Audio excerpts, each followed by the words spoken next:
I'm about to have lunch because it is 12 o'clock here, and I picked up a snack and I figured I'd share it with you because the packaging is kind of interesting. It makes a lot of sense, but then when you break it down from a sustainability standpoint, there's a lot of decisions that could have been done better. But let's check it out. Espressos, brought to you by Package Design Unboxed.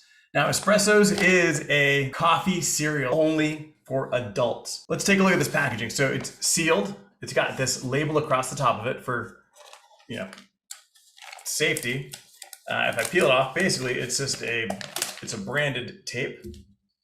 That's not going to get recycled, but it's printed in gold, which is pretty cool. You get some reflectiveness happening there. Then at the top, this coffee lid, this is what you see in a lot of like mom and pop shops. It's made by Graphic Packaging, and it has a number 6 symbol on there. It means it's polystyrene. Polystyrene can be made into foam. It can be made into rigid.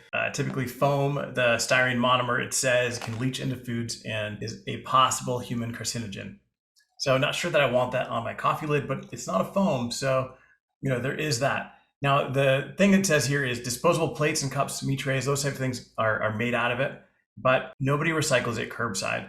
Most programs don't accept polystyrene in the form of rigid plastic, especially if it's black. This won't get recycled. And not just from a material standpoint, but just from a size standpoint. Now, it opens up just like a regular cup of coffee.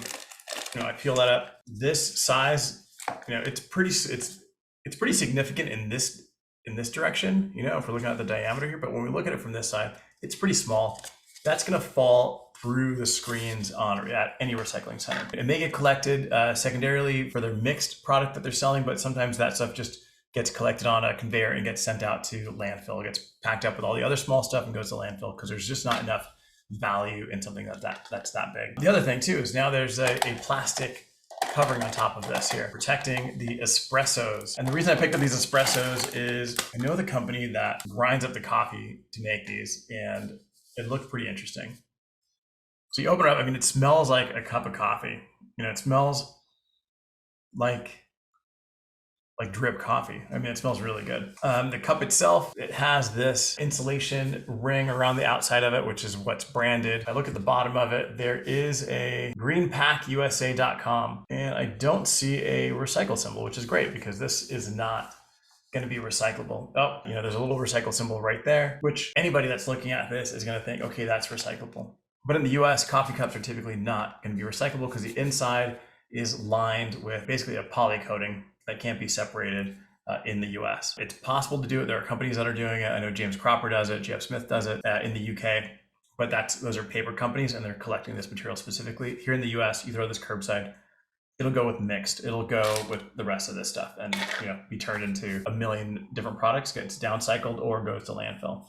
But before we get into the rest of the packaging, let's give this stuff a shot. I've got some ice cold milk. And what it says is it's going to dissolve some of this, and basically you're gonna have a cup of coffee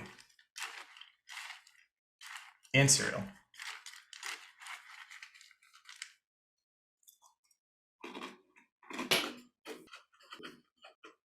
Super crunchy, kind of stale and crunchy. I think the crunch is coming from the coffee grounds. Really interesting. Just not what you'd expect from a cereal. So these are pretty tasty. You got to get used to the texture, right? Because every single one of those O's is covered in coffee grounds. So it gives you a little bit of crunch, but the O's themselves can be a little stale. In terms of the cup, I looked up greenpackusa.com, and these cups are completely customizable in terms of the print on the outside of them. They are 500 cups to a case. There's $71 per 500 cups, and you've got a minimum order of 10,000. So it gets to be pretty expensive. It's not the cheapest cup, but it's not that bad when you're talking about launching a product. The one thing it doesn't say on the web, if it is recyclable, which is good because they're not making any claims that aren't real. In terms of this product being recyclable, it's not. It does have a recycle symbol on here though, so that's not. So there's a recycle symbol on the cup. It doesn't claim any recyclability in the website. But if you're launching a product like this, from a branding standpoint, this makes perfect sense, a coffee cup. But you've got a lid that serves no purpose other than visual identity that it's a coffee cup because it does have a seal over the top of it. So that piece goes to the waste, goes to your recycle center, and then it gets sent to landfill. And then you've got a mandatory cover on the top of that, and then you've got the cup. So none of those components are recyclable. There's got to be a better way to do this. I wouldn't mind this coming in a box. It's nice to be able to pour milk into this and eat it on the go and maybe even just drink the milk out of it. But the reality is if you're using a good size spoon like I am, when you put it in here, it doesn't necessarily make the best user experience for a bowl of cereal. Otherwise, it'd be a cup of cereal. Thanks for having lunch with me. We'll talk soon.